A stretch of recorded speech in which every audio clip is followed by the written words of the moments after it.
Well, hey everyone, welcome to the webinar for today, digital marketing and social media. And then we'll also be talking about PR.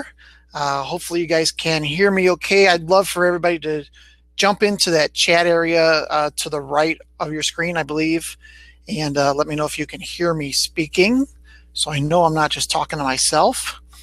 And we'll get started here in a couple minutes. We're waiting on Steve to hop on as well. Okay, good. You guys can hear me just fine.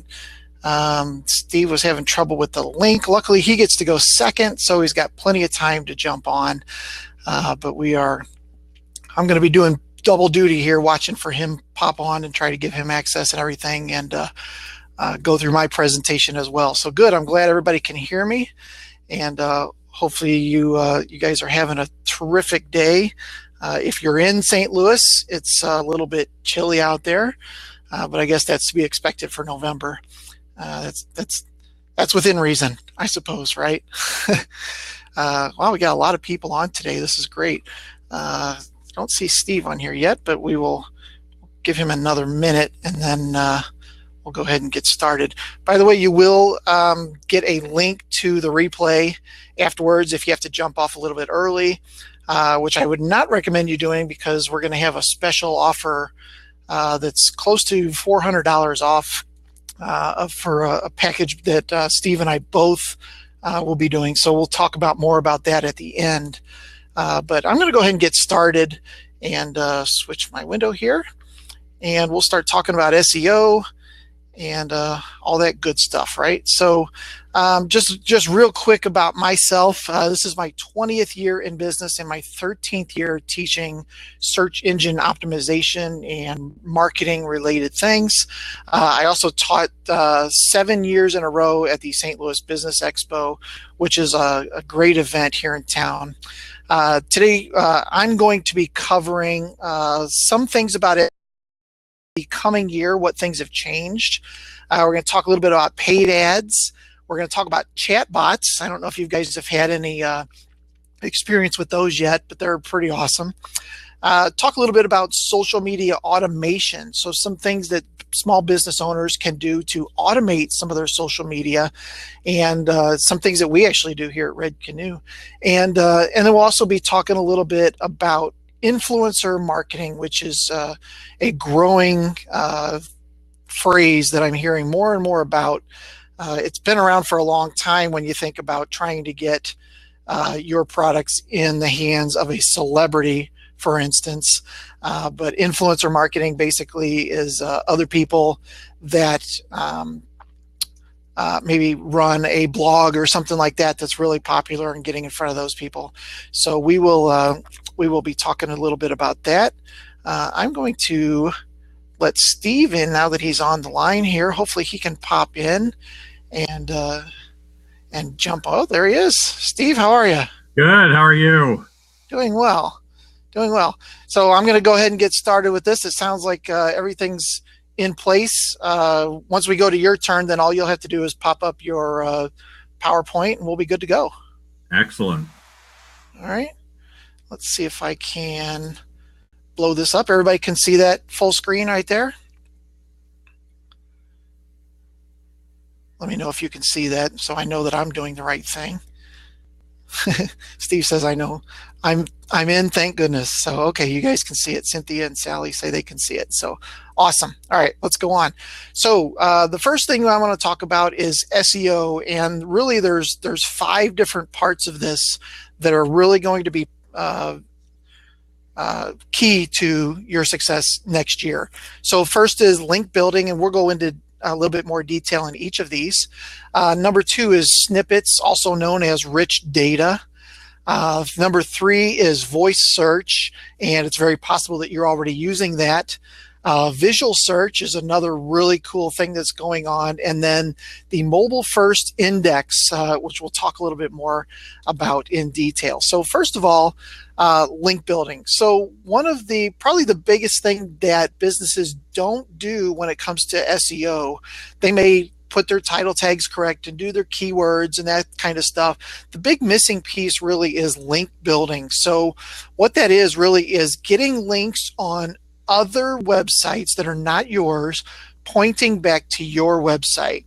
Obviously, the more authority they have, the better the value of that link would be to you. And the reason that this is important is because really the search engines count every link as a vote, I guess you could say, for your business. So the more votes you have, the higher you're going to rank, things of that sort. There's a couple different ways to do link building. In particular, guest blogging is a great way to do it. So you would hook up with somebody else who has a blog, give them a piece of content, and in exchange, of course, in that content, there would be a link back to your business, which is perfect. So here's an example. This is actually a blog that we wrote called How to Deal with Trolls in Digital Marketing this year.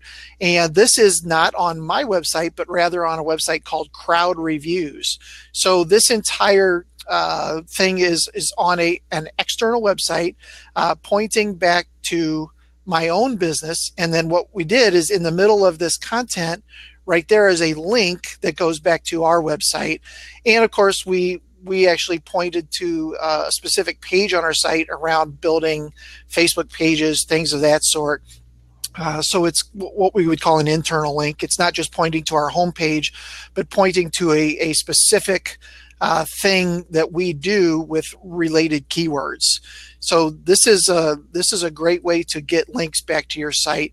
Now, the other thing that we're real careful about doing is adding links to other websites as well. So we don't want to put out these articles just filled with links back to our own website, because that is pretty obvious to the search engines what we're up to.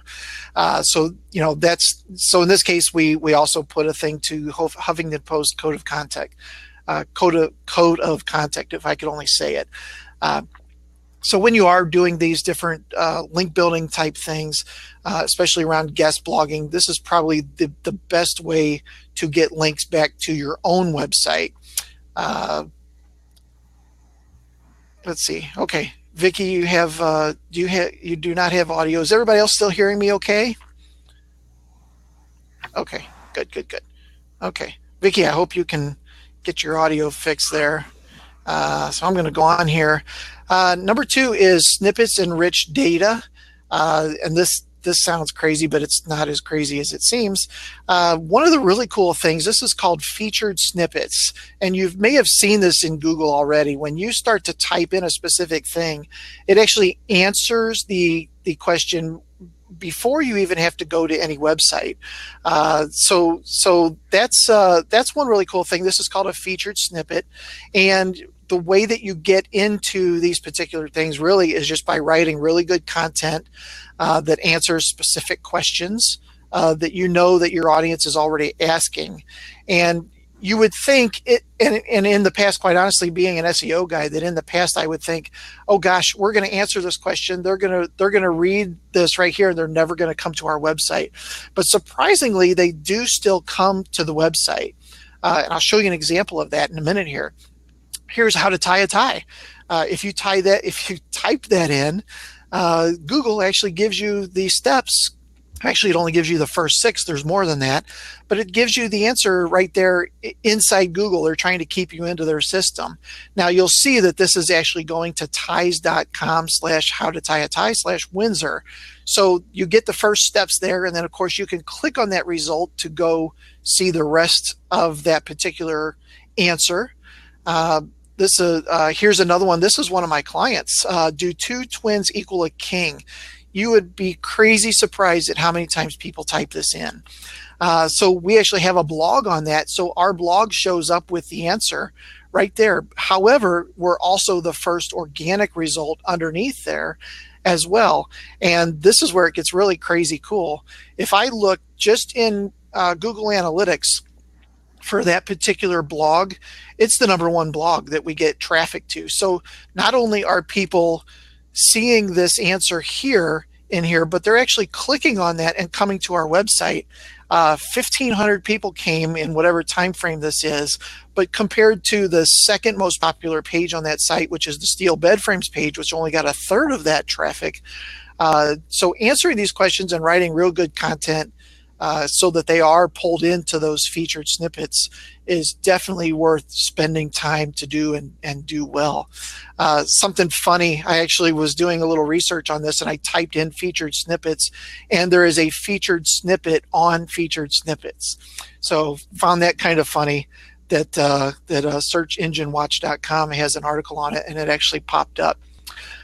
Another way to get to use rich data is if you are running a site that maybe has a video or recipes or events, things like that. These are all different featured snippets that you've probably seen and didn't even realize that they could actually pull this kind of content in, which is really cool. So if you have a recipe, they'll actually pull in how many stars, what kind of rating, how long it takes to cook this particular thing, how many calories. This is all information you can put in the back end of your website to basically enhance your listing in Google. If you're doing videos, it definitely is worth doing, because if you've ever done a search and seen one of the results had a little thumbnail there with a video in it, it's very likely that your eyes are immediately drawn to that particular result, even if it's the third or fourth or seventh result. Having video on your website and embedding that video in YouTube, uploading it to YouTube or Vimeo or something like that, and then embedding it in your own website actually can create, it automatically kind of creates these things, especially if you're using WordPress, for example, something like that. And then lastly, tickets, events, things like that. You can actually send over push over different events along with links to them, things of that sort, and some pretty cool stuff that you can do with this featured data. For e-commerce, it works well. If you're looking for some Argyle mustache socks, which everybody probably is, it actually shows, of course, a rating of that particular product, how many reviews, the price of the product, and a little thumbnail of it as well, which is terrific. So there's some really neat things you can do with rich data, or snippets, we could call it. Number 3 is voice search and digital assistants. So I'm sure everyone has seen the commercials now for the Google Home, the Google Mini. Google is actually doing a big event in St. Louis today around their new Mini device that they're doing. Amazon Echo, I think it's called, Alexa. Any of those are, hey, Alexa, order me a pizza. That kind of stuff is all voice search. So like I said, it's very possible that you've been doing this already, or maybe you've been talking to Siri or OK Google. All of that kind of stuff is voice search. So they're putting a lot of effort into understanding voices and what people are searching for, and making access to search something easier than ever, really. I mean, my kids, if they have a question about something, it's very likely that they'll just go to Google and say, Google, do 2 twins equal a king, or whatever it is. They do it all the time. So it's pretty commonplace for them to do that. And, they're in their early 20s. So kind of interesting to watch this kind of stuff go on. There's all kinds of different devices on our phones that'll do this. All the different platforms have it. Amazon has it. Siri, of course, Windows has Cortana that will help you search for things. There's the devices we talked about. All kinds of crazy things that you can do around voice search. So it's once again, I think all this really kind of leans back to creating really good content on your site that the search engines can understand, and that at the same time they understand when people are searching for something, that your website has that answer or answers that solution or that product or whatever it happens to be. So pretty cool stuff there. Number 4 is visual search. I'm a fan of visual search, and this is kind of cool. Pinterest actually came out probably close to 6 months ago now, I think, where let's say you see this lamp, right? You really like that lamp in this picture when you're cruising through Pinterest. You can actually click on that lamp now, and Pinterest will do a search for other items that look like that item, which is kind of insane, quite honestly, at some of the stuff that's going on. But pretty cool stuff.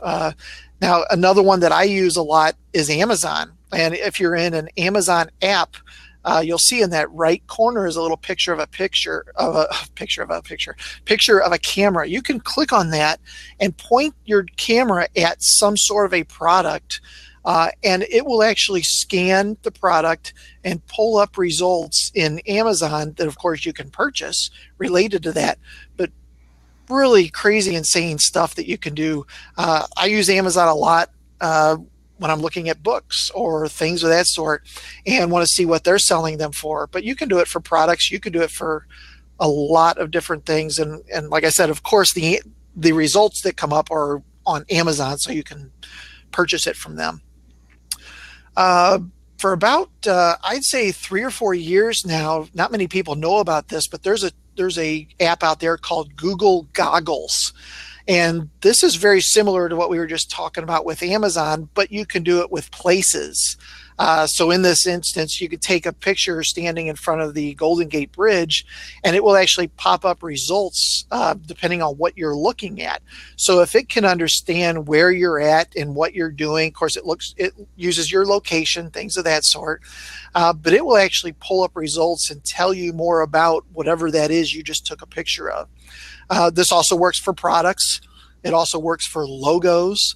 A lot of different things where you can just shoot a picture of a Nestle Purina logo, and it will pull up more information about that particular brand or whatever it happens to be. Some pretty crazy stuff going on in the world of search, I think. So crazy. So last thing I want to talk about is the mobile first index. And by the way, if you do have any questions, there is an area down, I think, under the webinar where you can actually pop in questions into there, and we will make sure that we answer all the questions near the end of the webinar today. But number 5, mobile first index. So Google is talking about this quite a lot recently. They're going to come out basically with a separate index specifically for mobile devices. So what does that mean? Well, for the longest time, website traffic has always been desktop. And in the last year or so, that has really started to tip the scales in the favor of mobile devices. Smaller handheld laptops, of course, your cell phone, tablets, things of that sort. Whereas desktop traffic is losing the overall battle for traffic to your website. So it makes sense that Google is going to, or Google, all of the search engines are going to spend more time, more effort trying to make sure that you have a good experience on a mobile device. So, they are actually starting to build a separate results index depending on what sort of device you're looking at.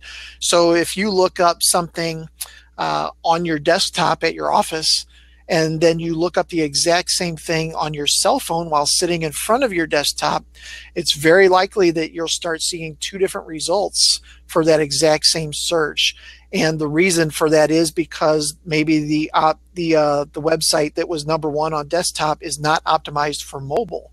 So if that's the case, they're actually going to prefer, maybe it's website number 2 will move up to the first position because it's mobile optimized. Very important. I mean, you can see kind of the crossover here. I would say it's probably closer to 2015 as far as when that traffic has changed. But nonetheless, in most cases, traffic is trending in a way of mobile type devices. So here's a cool little stat I found, that 79% of keywords overall and 40% of keywords in positions 1 through 20 rank differently in search on mobile and desktop. And so right now, that is one index that is kind of dynamically creating those different results. Google is actually going to separate those and have 2 separate, totally separate Googles, I guess, if you will, depending on what kind of device you're doing. So I did mention desktop. Don't forget about tablets. Those people are very important as well. And the most important thing here is that you have a responsive website. So it responds to whatever size screen that particular person is using, and it kind of reformats the information accordingly so that they can still see all of that information. All right, next, paid advertising. Everybody knows that probably as pay-per-click advertising. These are other ways to get traffic to your store, and if you wanted a new computer, where would you go? You wouldn't go to the hard drive store and the computer case store and the monitor store, right? You wouldn't build all that yourself. You would go to the computer store and buy a computer, or you'd go to Dell.com and buy an entire system.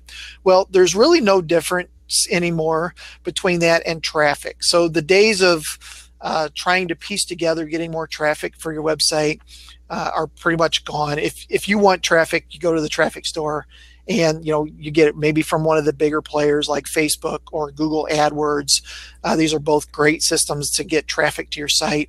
Here's Facebook's number of monthly active users, which is just insane, 2 billion, but this is not their overall user base. These are monthly active users that check their Facebook at least once or twice a week, and in most cases we all know it's more like 3 or 4 times a day.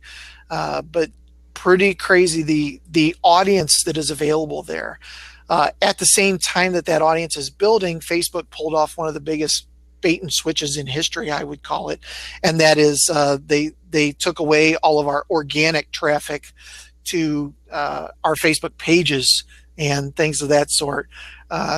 That number went away. They've got terrific targeting: age, gender, location, job title, locality, weather. If you're a roofing company and only want to show your ads to areas that just had storms, you could do something like that. You could do ads to corporate execs or farmers, for instance. You can do it of people that are likely to move soon, people who have recently purchased a home. Some pretty crazy targeting you can do there. You can also upload your own list of people. Maybe you have an email list that you want to upload. You can upload that to Facebook now and actually show ads to those specific people, which is pretty cool little thing that they've got going. They'll just match up those people with people that are already on Facebook and show ads to them people. AdWords has some very similar things. Of course, there's the old search ads that everybody sees, the sponsored ads. You can also put ads on apps. You can put ads on videos, a lot of different things. But Google they're doing a great job. The big difference between Google and Facebook really is that with Google ads, you're doing it by some sort of a keyword, and Facebook, you're doing it more around a specific targeting, whether that's relationship or something that the person said that they liked. But either way that you do it is really cool. So same thing here with Google. You can always upload a list of people that you want to show your ads to and show them those particular ads. If you've already got a list of people maybe who have purchased something and you want to upsell them something, that would be a good example of that. Next up is chatbots. Don't know if you guys have dealt with any chatbots, or maybe you have and just didn't realize that you were. But the chatbots are really cool. So here's my Facebook page for Red Canoe, and you'll see that when somebody pulls up that page now, and you'll see this with a lot of brands, it will actually pop up a little window and say, hey, do you want to engage with our brand?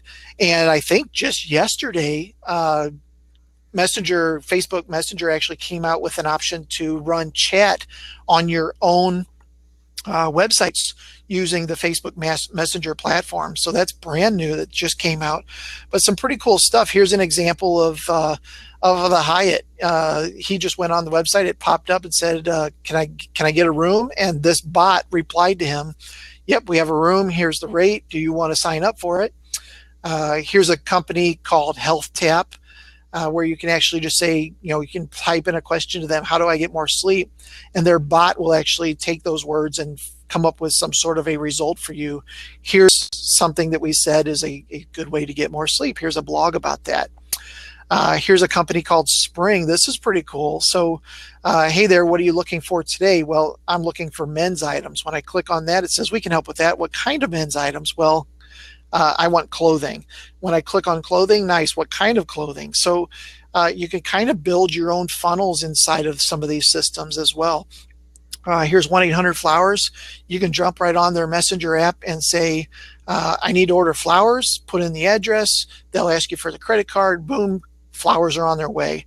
For business owners, there's a great service out there called ManyChat, which lets you build some of these bots. I think there's a free version of ManyChat, and then I think when you have to start paying, it's $10 a month. I mean, it's nothing for the amount of really cool things that you can do with it.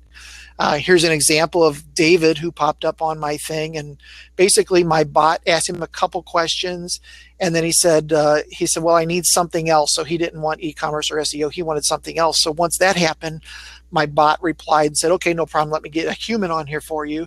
And then I jumped on, hey, David, how can I help you? So there's some things that the bots can do, some things that they can't do, right? We're doing okay on time here. We're getting close. All right. Social media automation. This is another really big thing. If you want to automate some of your social media, if you don't have time to just sit there and hang out on Twitter all day, which most business owners don't. My two favorite tools are Snipply and Buffer. Snipply basically lets you create your own call to action. So here's one that I created. Do you know your SEO score? And then what I can actually do is I can set Snipply to show my call to action on other websites. So Steve, I could even put my call to action on the bottom of one of your blogs if I wanted to, which is pretty crazy insane. That you can kind of do some of this stuff now.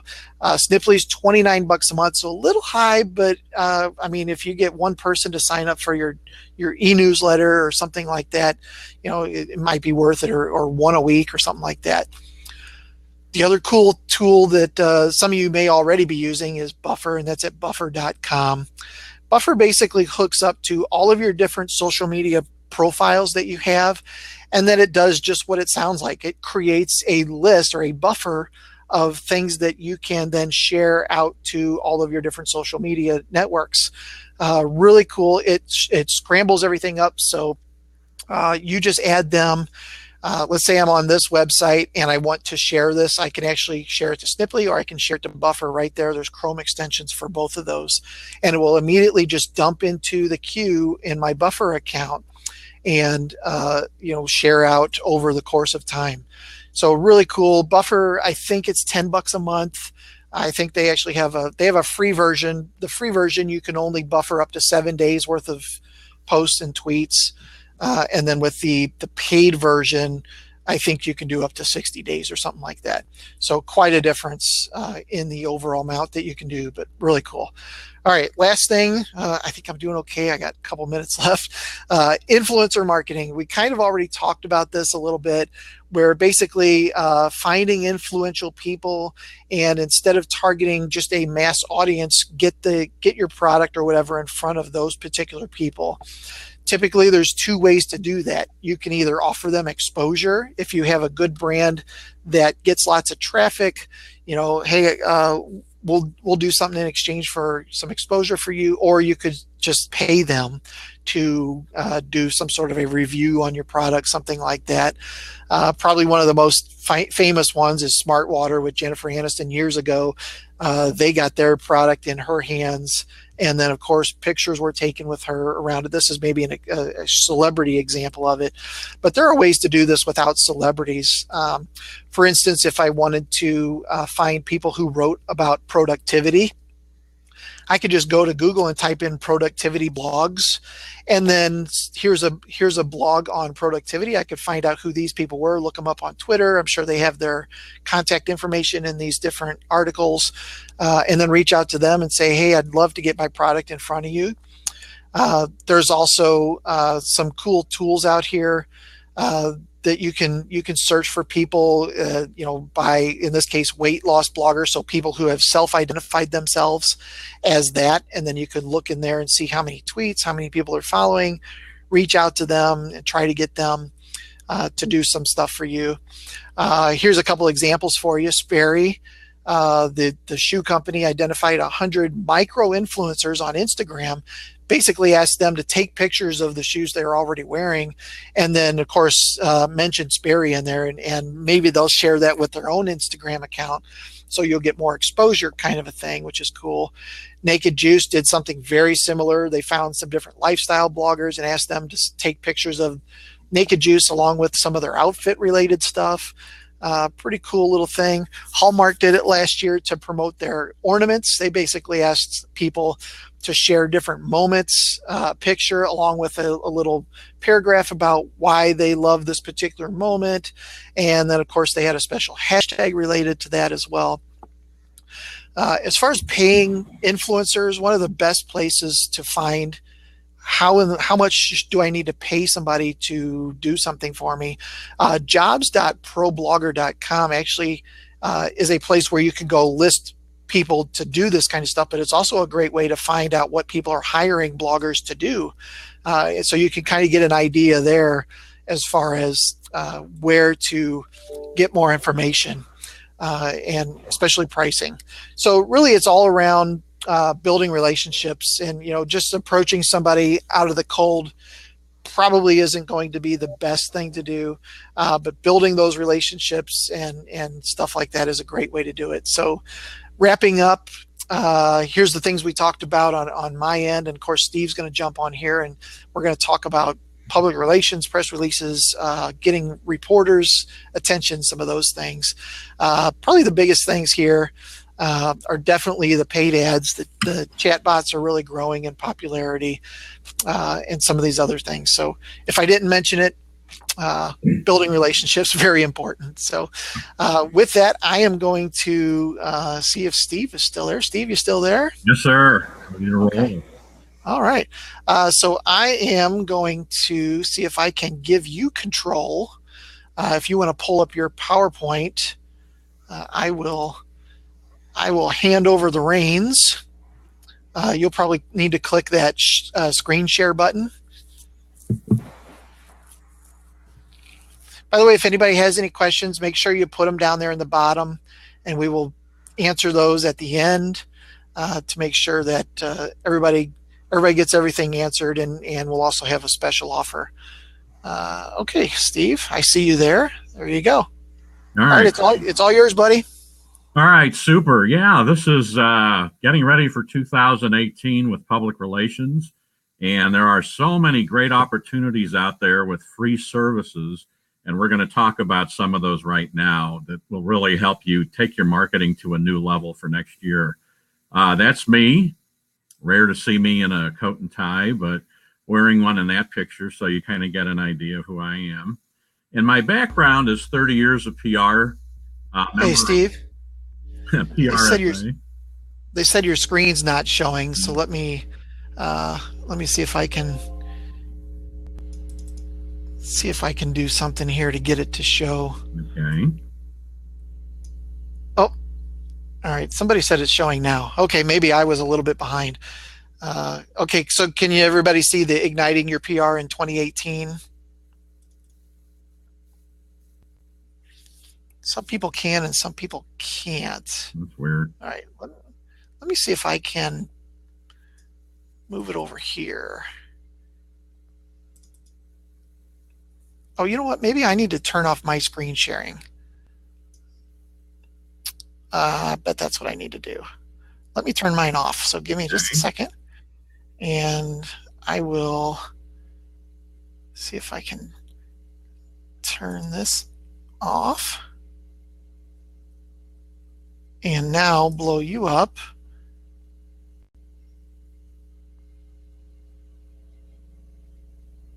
Got it. All right. It looks like maybe they're seeing it now. Yep. I think it's because I had mine on still. So I see it. Okay. I think we're good. Sorry about that, Steve. Go ahead. Okay, good. Yeah, so we want to talk about a lot of the free services that are available moving forward with PR. That's me, of course. Showed you that one. My background, 30 years of PR experience, a member of Public Relations Society of America. Over the years, we've done hundreds of media placements. We've had people on ABC, CNN, NBC, Associated Press, Business Week, so forth down the line, major local radio, TV, blogs, podcasts, and more. We've been fortunate. Our PR firm, Solomon Turner, has been named one of the top PR firms in St. Louis for 9 consecutive years by Small Business Monthly. So that's cool. And those awards we don't take lightly. And if you're not applying for those, you should be. Those are great content for different things that you can do, as well as great stuff for the staff. Why PR now? People say, well, public relations, nobody's into that now, are they? Well, yes, they are. And there's a lot of ways to use this. You can build awareness for your product, your service, yourself, if you're a speaker, an author. You can build credibility. Companies need credibility. People need to know who they are, why they're out there. And you will move up in Google search, as Will can tell you, if you get some articles in some very prestigious newspapers or magazines, or get some out there. They all will help with your search and your credibility. You could build your circle of influence. You want people to know who you are, what you're all about, what you're trying to do. Maybe get out of your immediate circle of 12 clients and move it to 20. And PR can help you with that. A lot of companies will use PR to change opinions. A lot of political stuff, of course, is involved with this. People may think, oh, there was a bad review on the restaurant, so the restaurant's bad. Well, then maybe you work to change that around and get some other reviews, get some positive stuff going, and turn that around, and PR can help with that. Obviously, overcoming a crisis. Every time we hear about a crisis, a lot of good companies will have a PR team in place to help tone that down and come back with something positive and turn that situation around. PR really can help with recruiting. A lot of people don't think of it in those terms, but number one, people that know your company, have heard the name, are familiar with it, are more likely to apply for a job with you than somebody who they've never heard of. So if you want better candidates, recruiting is a great, PR is a great vehicle for recruiting to really beef that up. Also, content sales tools. PR makes a great content or sales tool. For example, people say, well, I need content. I'm on LinkedIn, I'm on Google Plus, I need stuff for Facebook. Well, if you get an article, you can do a link to that article, and there's your content. You can put that on all those things. And for a sales tool, you can actually run off a hard copy of a newspaper article or a hard copy of anything that may appear in print and use that as a sales tool. So when you go out and make a sales call, it's just not, hey, company AYZ is great. It's the Post-Dispatch in St. Louis saying we're great. It's Time Magazine. It's the Wall Street Journal. Whatever it is, if you're mentioned in there, that is really a home run. That's huge for you. And of course, a lot of people will do PR to drive traffic to their website. So once you start getting all these things out there, people start paying attention. Gee, who is this company? We're looking for a tech company that does IT. Who are these guys? What do they do? Better check out their website. Well, you get to their website, and then they can make a decision whether to invite you in or take some other kind of action, but at least you're driving it there. And as Will talked about analytics, you have a lot of good Google Analytics out there to find out if this is working, and you can watch the increases of your traffic to your website over time as PR really takes hold. Today, we want to focus on publicity specifically and how to build brand awareness and expand that circle of influence for you or your company. So how does that work? A lot of free services are out there where you don't have to pay anything to use them, and that's the beauty of it.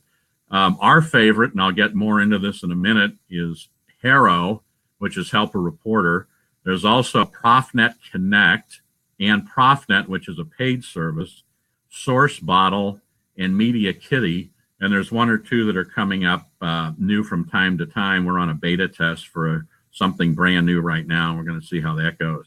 But basically, the difference is ProfNet Connect, Source Bottle, and Media Kitty basically let you post your bio for a resource on their website. So if a journalist happens to be looking for somebody, maybe they'll stumble upon your bio and maybe they'll decide to talk to you and give you a call or email you or something like that. Not totally in love with that approach, but for some people it may work. Harrow, on the other hand, is a free service that connects you directly with journalists. So helpareporter.com is the website. It was started by Peter Shankman in 2008. it connects you directly with the journalist. So if you're a source, you have, and you're a somebody that wants publicity, there's all kinds of people on Harrow looking for people like you, looking for your company, a spokesperson, a CEO, a tech expert, somebody who's in thought leadership. Those are all good things. And of course, Harrow, which was privately started by Peter, is now part of Cision, which seems to be buying up everything in the PR space. How does it work? The beauty of this is you get these 3 feeds mailed directly to your email every day, Monday through Friday. So you get 3 feeds. They come in at 5:45 Eastern, 12:45 in the afternoon, and then 5:45 in the evening.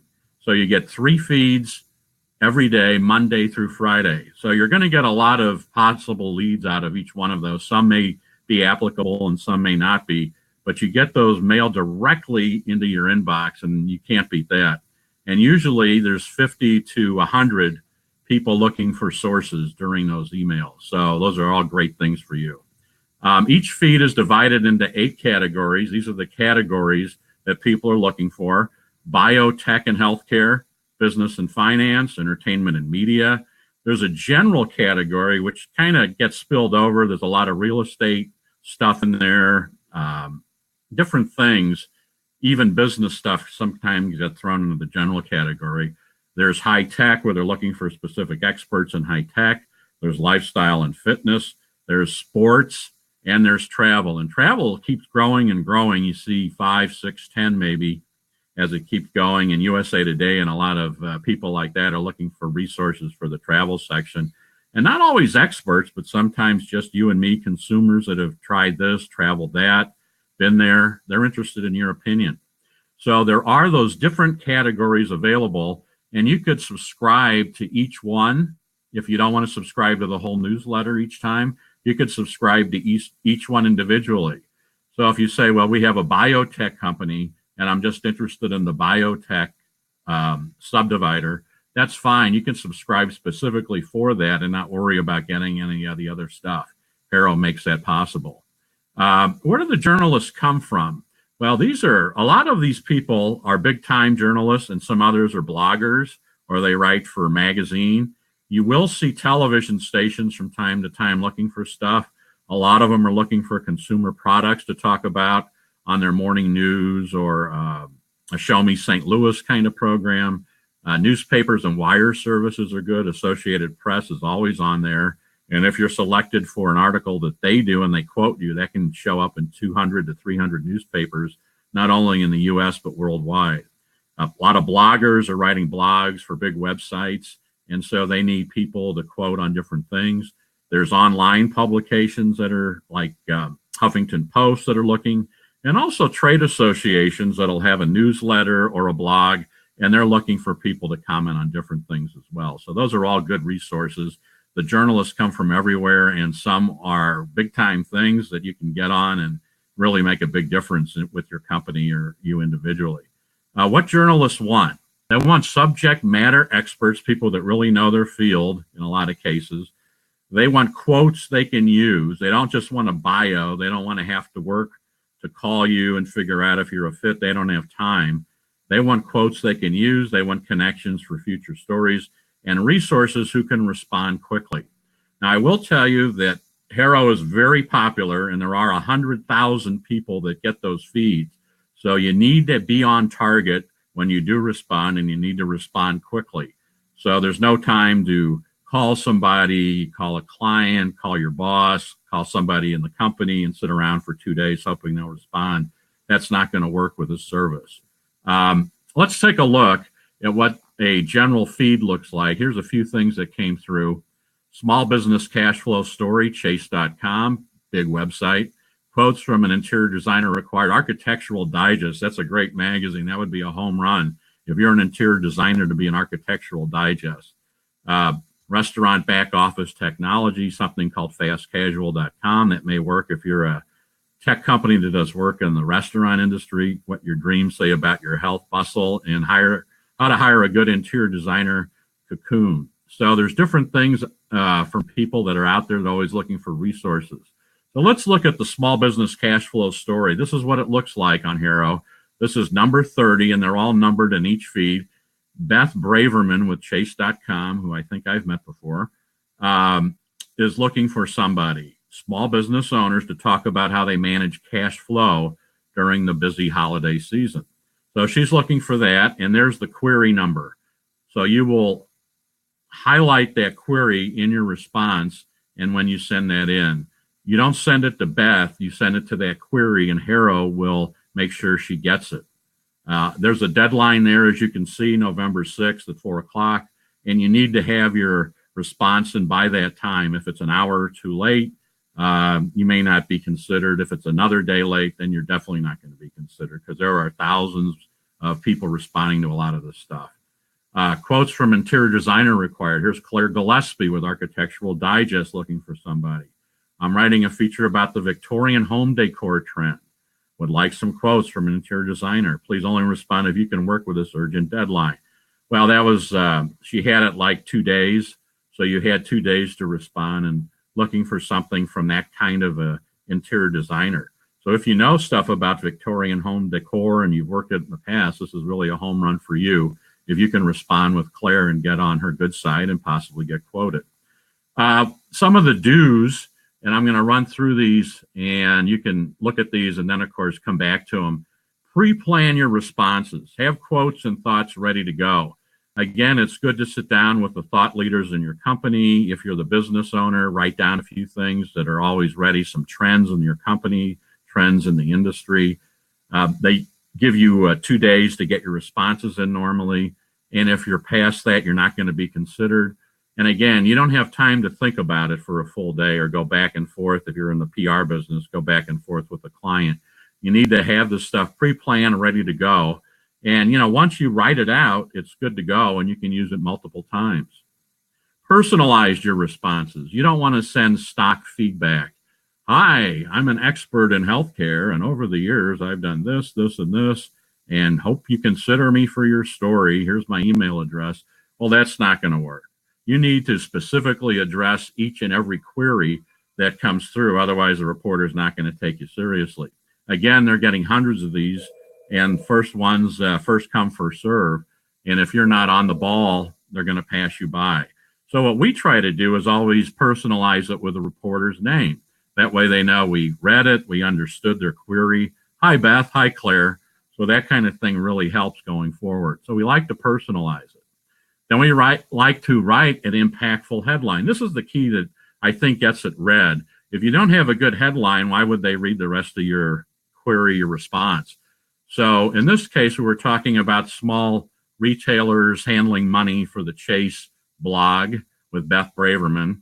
So here's my headline. Small retailer with 20-year store history has managed the ebbs and flow of holiday cash flow for 2 decades for your article.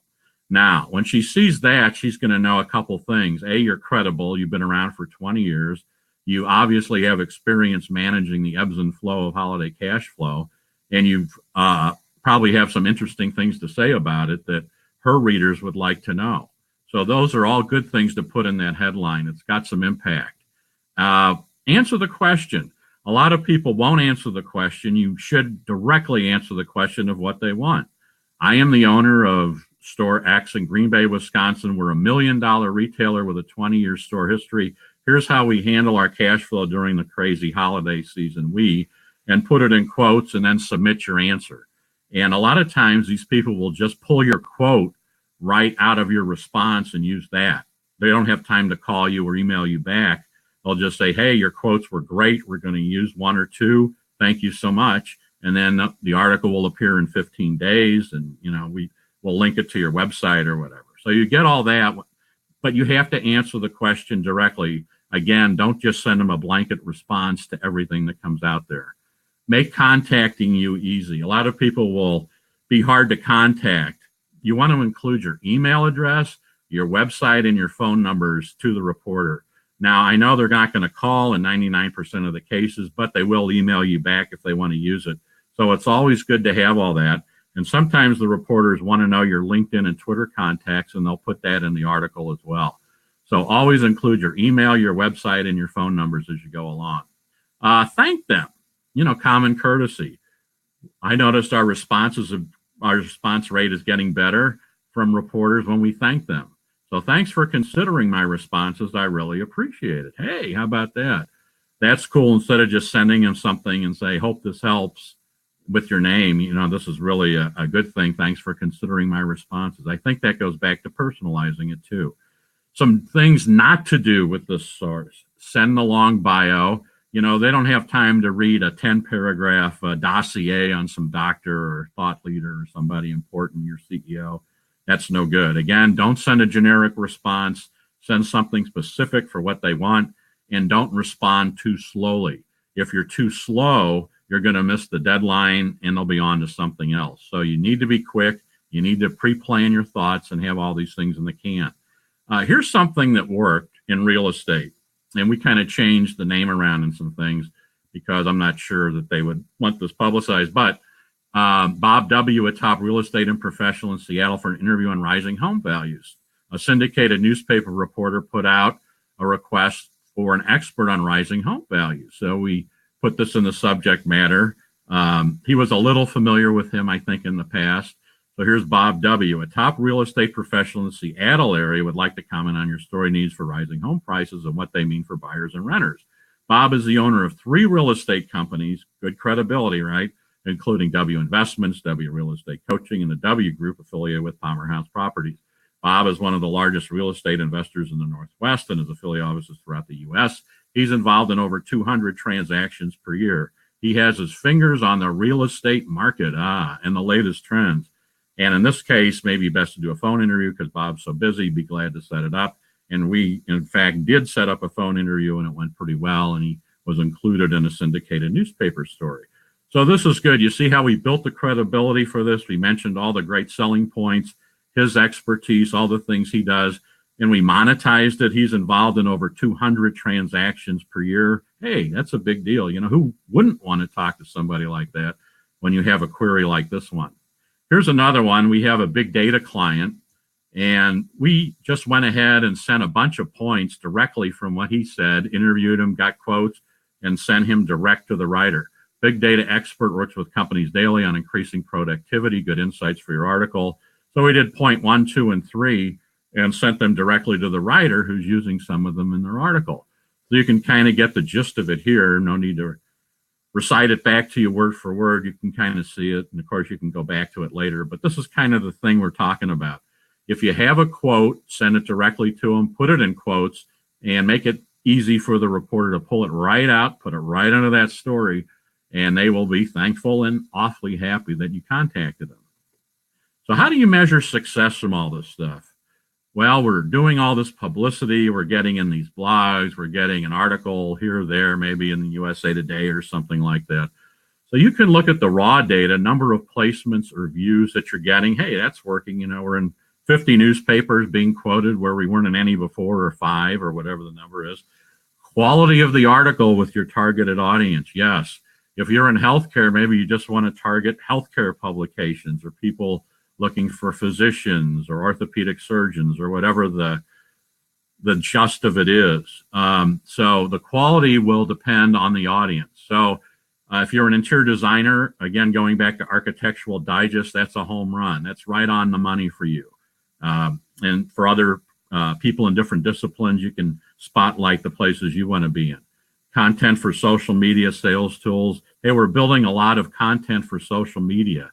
So how is that working out? Well, you can take this and put it on LinkedIn. Well, we got a little response from the article in Architectural Digest, maybe a couple calls, maybe 20 hits on the website, but go back and put it on LinkedIn. Oh, well, now we got 40 or 50 more comments on that, a ton of likes. A lot of people saw that. So you use it to link to all your social stuff, and that really gives the story legs and really makes it effective for you. You want to comment in line with your strategic plan and objectives. What is your plan and your objectives for doing PR in the first place or marketing? And then how does publicity fit in with that? And then who are the targets that you're trying to reach? And then do that in line with your plan and objectives. A lot of people just need brand awareness and just want to throw out all the stuff against the wall and hope some of it sticks, which is fine in some cases. But most strategic businesses want a plan, and they're thinking strategically, and they want good results that way. Competitive exclusivity. It's cool if you're the only interior designer mentioned in that article in Architectural Digest. That's a grand slam. Chances are they'll do more than one, but if you're the only one, or you only do it this way and nobody else does it exactly the way you do it, that is also very important.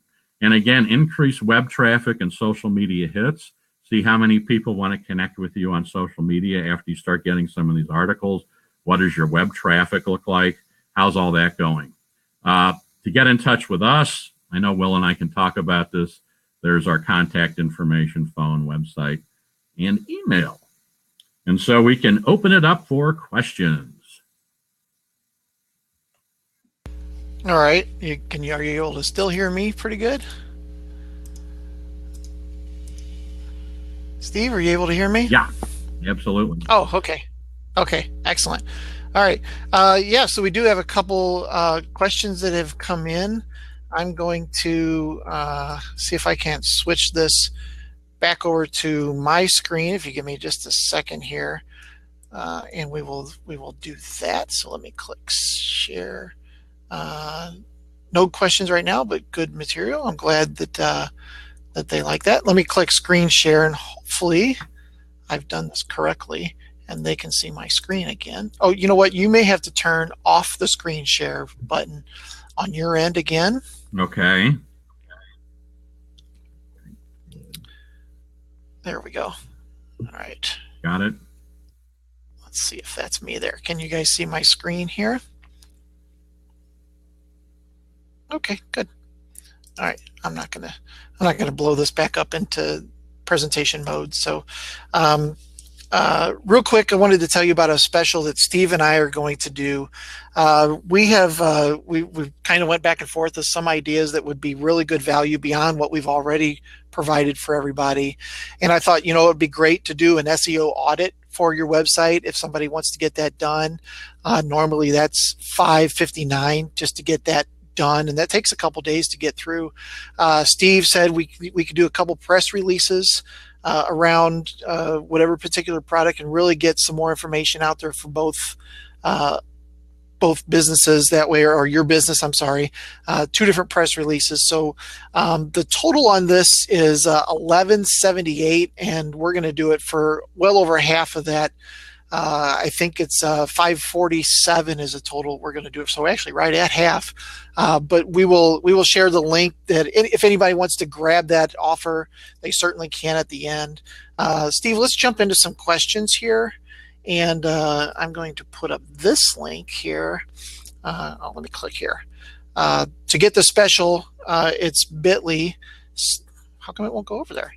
There we go. bit.ly/marketing in 2018. So we will leave that up, I think, through the end of tomorrow if anybody wants to grab that special or just wants to find out more information about it. Steve, somebody popped up, Cynthia popped up and said, how does using Haro compare with sending out press releases? Yeah, it's kind of like 2 different things. You need to, let's say you have a targeted magazine or group of magazines or newspapers you're trying to get articles in. Obviously, you want to go directly after that with a press release, a phone call, some way to connect with them. So yes, definitely want to send stuff to them. But also, Haro's a little different, is that you're kind of responding to them. So if the Wall Street Journal needs an expert on something, you're going to respond to that. You're not going to send them a press release. You're going to tell them who your expert is and then send it directly to the reporter that's putting in the query. And the same thing with a blogger or whatever. And it may be something that you're not even familiar with. Maybe they have a healthcare blog that you say, well, that's interesting. And they're looking for some resources. So you just send them your quotes, as we showed in the example, and you do that. You don't send them a press release. You just say who they are, what they've done, what their accomplishments, and how they're a great resource. And here's a quote or 2 you can use. And that will suffice in most cases. So Haro is a little different. It's more of a reactive medium than proactive as far as trying to initiate something. The reporter's already looking for something. So that's 50% of the battle. And now the big part of that is how do you respond? And if you respond in the right way, not only do you get in the door, but you could go back to them later and later and say, hey, I've got some other stuff you might be interested in. And maybe they'll share their work email with you or their phone number and say, yeah, anytime you have something, give me a call or send me an email. So that can really pay off. Yeah, didn't I mention something earlier about building relationships? Absolutely. Got another question. How does visual search work automatically in Pinterest? So the answer is no. So if you're uploading pictures of products, you actually have to tag those products in there. However, Pinterest is working on basically understanding what a picture is and just automatically doing those kind of searches. So it's kind of clunky right now, but it's definitely getting better. And I mean, the possibilities are just incredible for that. Steve, does Haro cost if I contact someone? Yes. No, everything's free with Haro. Now, they do have some paid services. I never use them, and I don't even know anybody that does, but they do have some paid stuff, but I don't think it's worth the investment. One thing I will point out is do not call the reporter directly if there's a Haro request.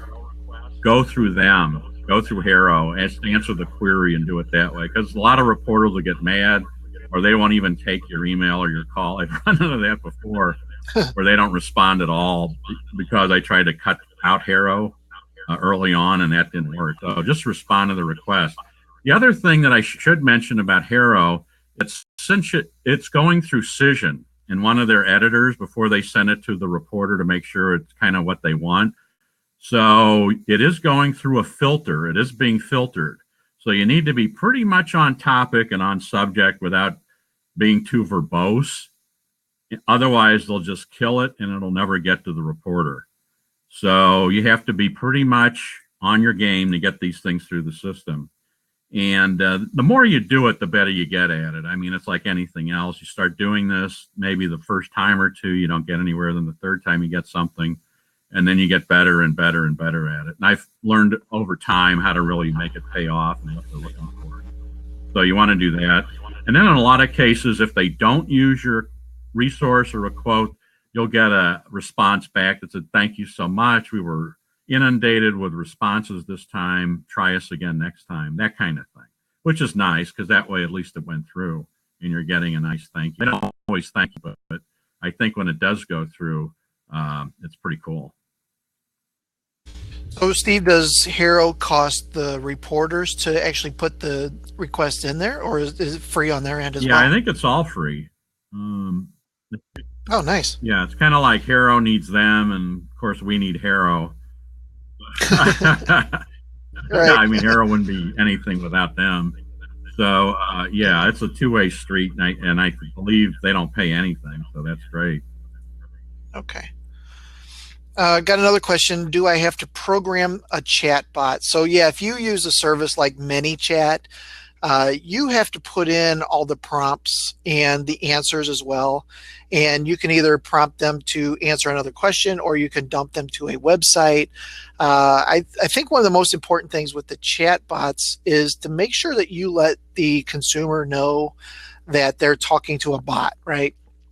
I think trying to trick somebody into thinking that they're talking to a real person is not going to work well. It's not going to end well. So I think it's important to say, hey, I'm the chat bot for XYZ brand. I'll do my best to help you. Here are some questions. You know, if I need to get a human on the line, like I showed you in mine, we will be happy to do that. So, but you do have to put in all that programming yourself. Steve, did you get any other questions on your end? I think the other thing was missing the deadline. And I would say, yes, if you miss a deadline, chances are you're not going to be able to get into the article. If it's an hour, maybe you might get through and they'll send it. But if it's a day or two, nah, forget it, because they're not even going to send it to the reporter. So if the deadline's today at 5 o'clock and you send it in at 6, well, maybe it goes through. If you send it in 2 days, definitely not. You'll probably get something back that says this is no longer available. So yeah, stick to the deadlines. Those are very, very important.